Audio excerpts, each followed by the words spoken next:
welcome to this Karnataka election special. Now, home to more than 15,000 startups, it's not for no reason that Karnataka's capital is known as the country startup capital. And for the state to achieve its mission or objective of becoming a $1 trillion economy, this community is going to play a very critical role. So today, ahead of the state going to polls on the 10th of May, I have with me a group of people that are responsible for getting this city the tag of the startup capital of India to understand what this community wants from the state government ahead of the assembly elections. I have with me a very diverse panel representing various sectors of the startup community, starting with Abhimanyu Saxena, the co-founder of Scalar and InterviewBit. I also have with me Anurag Jain, who is the co-founder and ED at Credix from the Fintech space. We also have Pankaj Sharma, the co-founder and MD of Log9 Materials from the EV space. And representing the agri-techs today, we have Kunal Prasad, who is the co-founder and COO of Croppen. Gentlemen, thank you for your time here on CNBC-TV18 and coming here all the way, especially you, Kunal, coming at 9 a.m. to beat the traffic of Karnataka. Let me start with you, actually. You know, we can't talk about this city without talking about the traffic. And it's, you know, all the tech in this city is not able to solve that issue, right? Absolutely. I mean, that's the problem. I was in Electronic City, which is the southern part of Karnataka, and to come over here, I was planning, should I start 2 hours before or should it be 1 hour before, and took the right time so that, no, I beat the traffic. And actually the traffic scales up, like, no, when you have like odd hours, you can actually reach a destination in an hour, but if it goes to the peak hours, it takes almost double the time, right? So I think that situation is a big challenge in Karnataka, and hopefully with the infrastructure development, metros all coming up, we want to see that happen as soon as possible, and I think that will be a great boon for the people living over here. Well, while we're waiting for that to happen, Abhimanyu, you're one of the companies that has actually shifted based from Pune to Bangalore.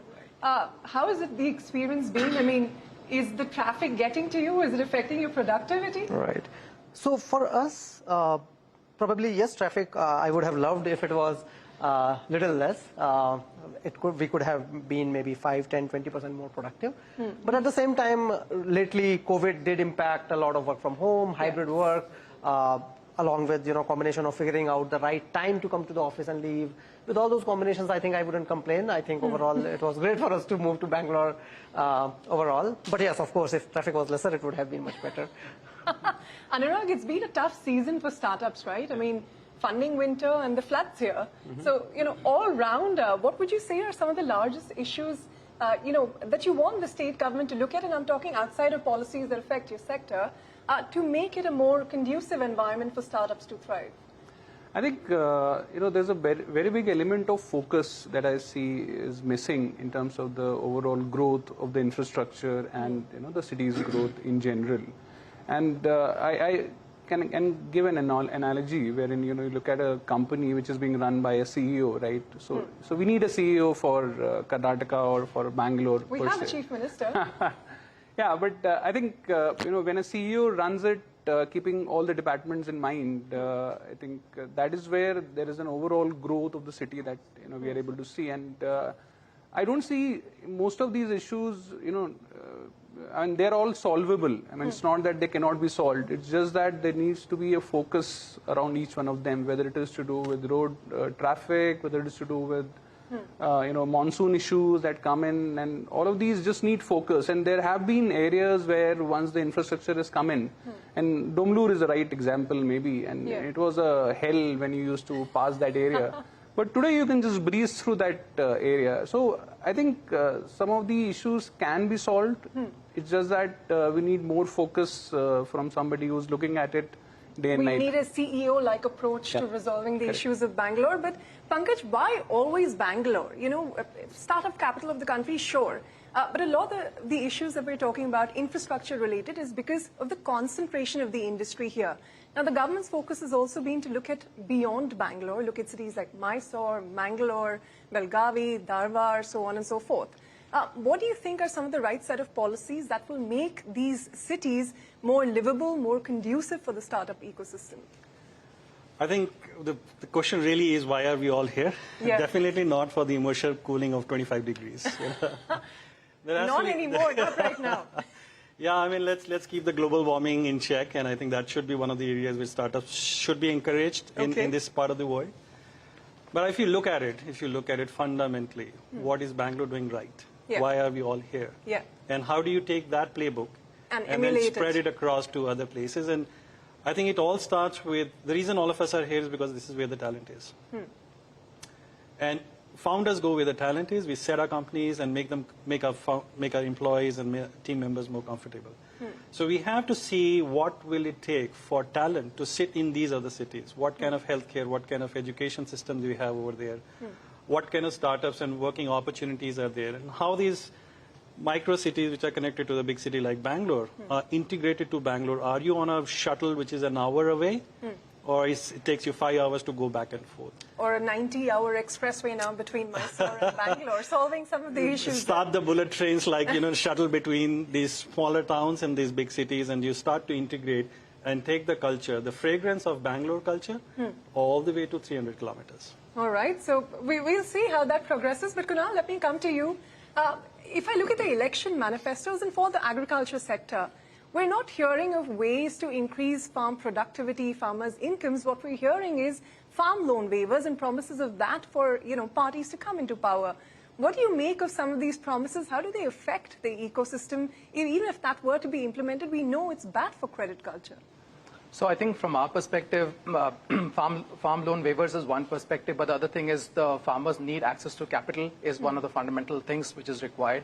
And capital from the start, from the time they plan the crop till the time they harvest it, capital is required at every single point in time. I think the government should really think about, from one of the aspects, how do you bring effective financing from the public side as well as the private sector participation, and make it in such a way that the risk of agriculture is distributed across the value chain, from the farmer side, which is producing, to the value chain, financial institutions or insurance companies which is coming and insuring this particular crop, to the market players which are coming and interacting with that particular ecosystem. So I think it has to be an integrated approach, and technology could be a sure shot enabler in terms of helping that transform. You say technology can be an enabler, and it surely can be, and we do have the largest number of startups in the country right here in Karnataka. Why is it then, when you look at the state's GDP growth, the share of agriculture is only declining? It hasn't grown at all. What are some of the tech and policy interventions that could help resolve this, to your mind?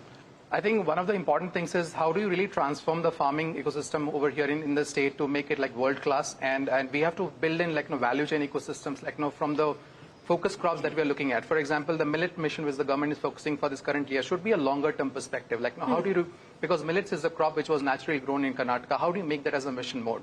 How do you take the high value agriculture, for example, coffee or say pomegranates, into international markets and make it in such a way that you are making it more market driven? That the government should be focusing on promoting the agriculture in Karnataka to the global ecosystem, so that you can export to the Europe, to the Middle East and other markets, so that you can have much larger value coming from the ecosystem. And once you have the market, then you can have the entire system integrated, from the supply chain to the processing, packaging, and then the production system, and make it in such a manner that your crops are actually compliant to the global standards. With those things coming in picture with a market-driven approach, I think the government can really help them in terms of increasing the per capita income of the farmers and make it much more holistic. All right, we take that point on board. You spoke about the credit availability as well earlier, so let me come to the lender here. Anurag, for the fintech sector, what are the biggest issues as far as state-level policies are concerned?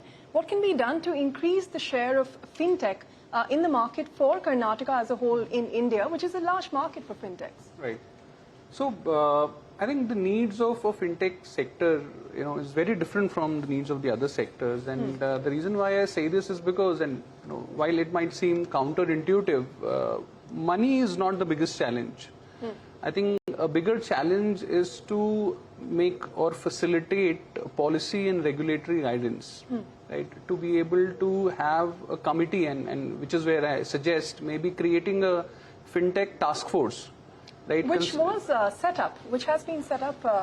We had Razorpay, we had Zerodha, etc., representing that, and of course some of the suggestions that have come out. I think that is where we need more, people from the regulatory and the government side to, maybe take interest in it, because I think some of these things don't move without those, pillars in place. Okay. Right. So a lot of startups keep coming and asking about, how to navigate the current challenges, whether it is to do with in terms of the licenses, in terms of the regulatory environment, how to navigate them, how to ensure that they are able to sail through some of those issues. But are these more regulatory level interventions or are these policy level interventions that the Actually, state could help a bit with? of both. Yeah. And if they don't have a direction, who to reach out, what to do, and what is the best case scenario, they struggle to move forward. And while it might again seem very, very ironical, there are companies who have been able to raise money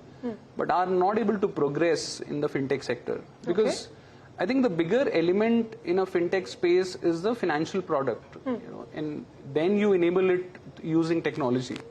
So if the core fin product is not in place, I think you'll struggle with the tech? overall. Yeah.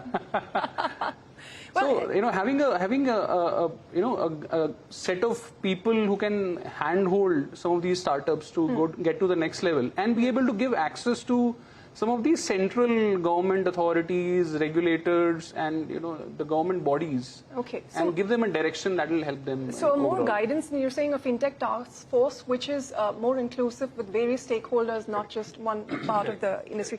Karnataka's industrial policy 2020 to 2025 that lays a lot of emphasis on the fintech sector, and you have the Karnataka Digital Economy Mission, which stated that again speaking about beyond Bangalore, for Bangalore to be a hub for fintechs to come, take the incentives that the state is providing there to set up base there. What do you think it'll take, as some of the other panelists were also talking about, for the fintechs to view that as a feasible option to be based there and not just here in Bangalore? I think the sandboxing has to be done in some of these important centers, and then it can be, it is portable to other locations, right? But I think to be able to nurture it in the beginning for a couple of years and then be able to port it to some of the other locations, that would be the right approach. Because the kind of people, the kind of, the support you need from an advisory perspective might not be available in all these, remote centers. So you nurture it in some of these bigger cities and then port it to these locations, because ultimately it's a digital setup, digital economy, right? So I mean, as a company, we operate in 268 cities in India, right? But we are physically located in 3 locations, right? Yeah. So what that means is that 3 metros, right? Yes. Yeah. So what that means is it is portable. People can take advantage of it, but I think the nurturing or the sandboxing has to be done at the right place. All right, so perhaps room for more innovation as well. Abhimanyu, let me come to you, because it's not just the state of Karnataka. Unemployment is a huge problem countrywide. I just wanted to understand in terms of the policies that Karnataka state government has put in place. What they've introduced is a one district, one skill program. The government has talked about AI-based skill portals. It has also talked about a youth policy which focuses very much on getting employment for the younger generation. I just wanted to understand from you, where are the gaps in the policy and the implementation that need to be filled to address this, which is one of the largest issues, even in these elections? Higher education regulations have been very highly outdated. Today, if someone wants to set up an engineering college, the most important restriction for that is how much land do you have, not how many industry professionals you have teaching in your college. Now, another restriction might be that, let's say, a certain percentage of your instructors in the college, engineering college, have to be PhD or MTech holders. Not how many of them have worked in the industry who can train people to create talent. We were just recently talking about the shortage of talent being a bottleneck of the industry. And it's such an interesting dichotomy that Karnataka alone has huge number of startups, is producing more than 100,000 engineering graduates every year, but all the founders in Bangalore are worried about where do I get the talent. They're going outside of Karnataka to find talent. A lot of them. So I think creation of skill universities, rehauling a lot of regulations related to higher education, putting more requirements on training people for the real industry, what is happening in the industry today, what employers are looking for, and easing a lot of restrictions which might have been, a century old. I think that is need of the hour. Where are the gaps that the state government can fill in, and what are the collaboration opportunities with techies like you? Right. No, so fundamentally, we would love to set up a university if we are allowed to. The issue is we are not allowed to. The government would ask that you have to go and buy a 100-acre land if you want to set up a university, and I don't want to do that. We are probably creating employment for 40,000 people in a year without any land. And one of the restriction now is, I can talk about very simple policy issues. If a student want to come and study at Scalar, they cannot get education loans. Why? But they will get education loan to go to a university which is not preparing them for the jobs. Right. Now, that is one big issue. Affordability of industry-first education is an issue, which could be solved through a policy intervention. The Karnataka state government can say that there are low-cost educational loan, subsidized educational loans available to do the skill-first courses. We have to pay GST, for example. All the edtechs have to pay GST, even if they are creating massive amount of employment. Now, but traditionally in our country, educational institutes are not supposed to pay employment. Right? Now, that policy probably need to be extended to at least few institutions which are creating employability. Similarly, another factor is that having a degree is a must. We get so many students who might say that, is it okay if I do not do a traditional degree? I study with you, you may get me a job, and that is what I'm looking for. But they have to anyway go and enroll in the industry and spend additional there. If there is a way to, provide recognized certifications, even by the educational platforms, I think all of these issues could be solved through policy interventions. Okay, on that note, hold your thoughts. We have to take a break, but don't go anywhere. We're back in just a moment.